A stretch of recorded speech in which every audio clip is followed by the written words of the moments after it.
Ngayong araw mga kasingkit, samahan nyo nga pala ako. Maglalaro nga pala ako ng volleyball ngayon mga kasingkit, at dahil inaya na nga din pala tayo at one ko na nga din palang mag-volleyball, ngayon na nga lang pala ulit tayo makakapaglaro ng volleyball mga kasingkit. Medyo matagal na nga din pala yung last na laro ko, kaya eto tara samahan nyo nga pala akong maglaro ng volleyball.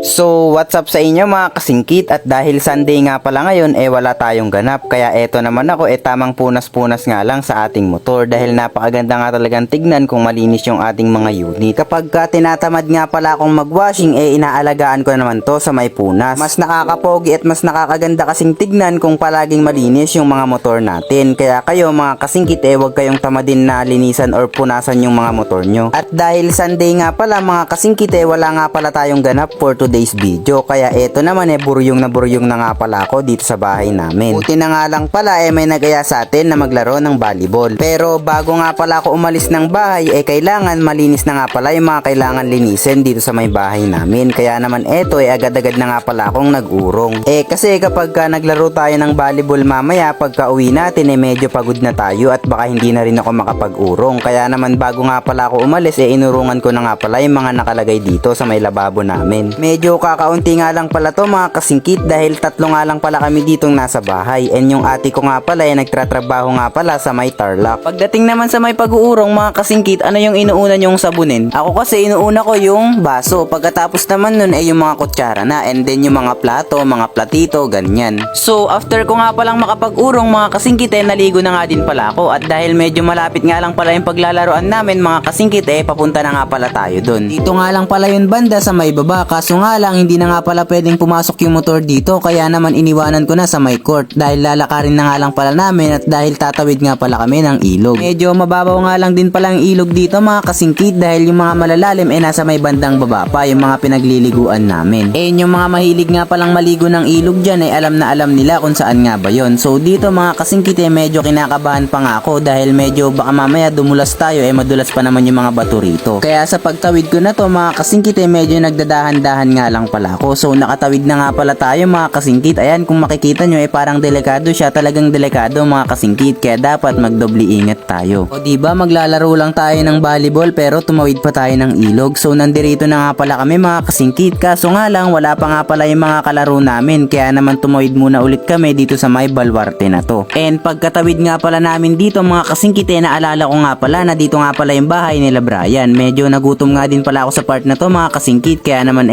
bumili na nga pala ako sa may tindahan, at syempre kumain na nga rin pala ako sa inyong harapan. May mga naglalaro nga din pala ng touching body dito, o diba nakakamiss din talaga yung mga larong bata noon. Talagang napakabilis ng panahon ngayon, kaya sa mga bata dyan enjoy nyo lang, minsan lang kayo magiging bata. After nga pala namin gumala-gala bumalik na nga din pala kami dito, and sakto naman na nandirito na nga pala yung mga makakalaro namin. And hindi ko akalain na makakalaro pa nga pala natin yung kaklase ko dati na si Ryan, pero ngayon Mayang na yung pangalan niya, o diba pak na pak. So after nga pala namin ma-set up mga kasingkit naglaro na nga din pala kami dito, pero batuhan lang to mga kasingkit, parang warm up lang siya. O disclaimer mga kasingkit, hindi ako magaling mag-volleyball talagang gusto ko lang din maglaro, and talagang napakagandang maglaro ng volleyball, kaya sa mga gusto nga palang mag-try na maglaro ng volleyball dyan i-try nyo na, talagang mag-e-enjoy kayo. And marami nga rin pala akong mga kilala na malalakas maglaro ng volleyball, talagang nakakabilib kapag ka napanood nyo sila sa may personal. Kumuha-kuha nga lang din pala ako ng mga clip dito mga kasingkit, and after nga pala ng clip na to mga kasingkit naglaro na nga pala kami ng 2 sets, kaso hindi ko na nga pala na videohan. And eto mga kasingkit, kung makikita nyo nga pala yung jersey ko dyan talagang napakadumi. Inabot na nga din pala kami ng dilim dito, talagang napasarap yung paglalaro. So hanggang dito na nga lang pala yung video na to mga kasingkit. Salamat sa panonood,